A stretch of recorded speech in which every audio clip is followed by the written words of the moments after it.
এবার ইসলামী দলগুলোর ঐক্যবদ্ধ আন্দোলনের মধ্য দিয়ে গোটা বাংলার তৌহিদি জনতা জেগে উঠেছে। ভারতবাদীর রাজনীতি আর বাংলার মাটিতে চলবে না।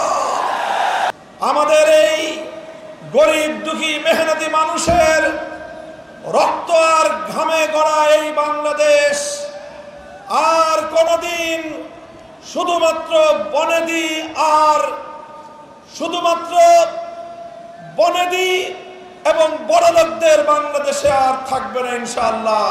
বাংলাদেশ গরিব প্রজা সাধারণদের বাংলাদেশে পরিণত করবার জন্য যে আন্দোলন, যে সংগ্রাম শুরু হয়েছে, ইনশাআল্লাহ এই সংগ্রাম মঞ্জিল পর্যন্ত পৌঁছবে।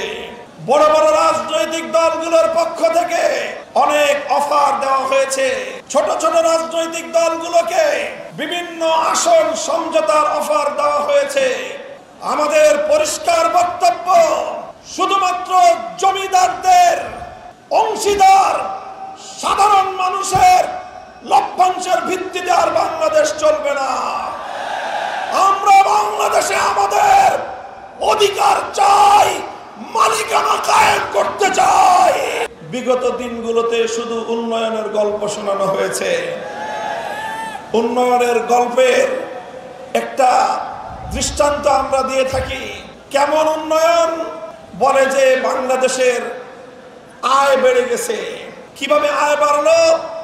বলে যে মাথা পিছু আয় বেড়েছে, পার ক্যাপিটা ইনকাম।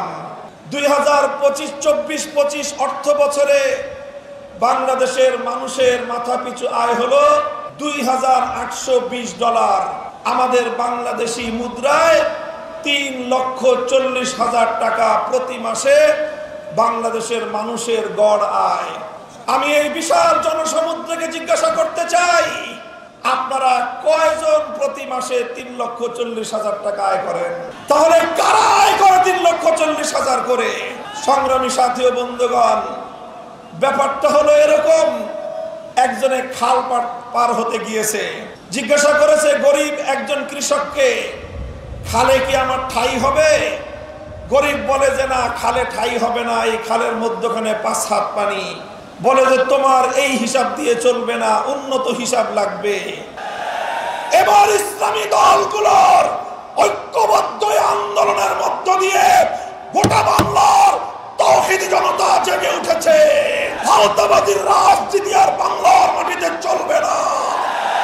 এবার বাংলার জমিন, এদেশের সাধারণ মানুষের বিজয়ের মধ্য দিয়ে আল কোরআনের শাসন কায়েম হবে ইনশাআল্লাহ। কোরআনী অর্থ ব্যবস্থা, আল কোরআনের বিচার ব্যবস্থা, ইসলামের শাসন ব্যবস্থা, ইসলামী শিক্ষা ব্যবস্থা বাস্তবায়নের মধ্য দিয়েই সোনার বাংলাদেশ আমরা গড়ে তুলব ইনশাআল্লাহ।